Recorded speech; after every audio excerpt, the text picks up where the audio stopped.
বিশ্বের দুটি বৃহত্তম ঐশ্বর্য বিবাহ।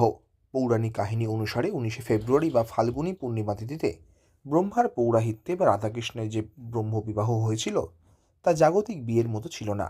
ভান্ডির বনে ব্রহ্মা স্বয়ং বৈদিক মন্ত্র উচ্চারণের মাধ্যমে এই দিব্য মিলন সম্পন্ন করেন।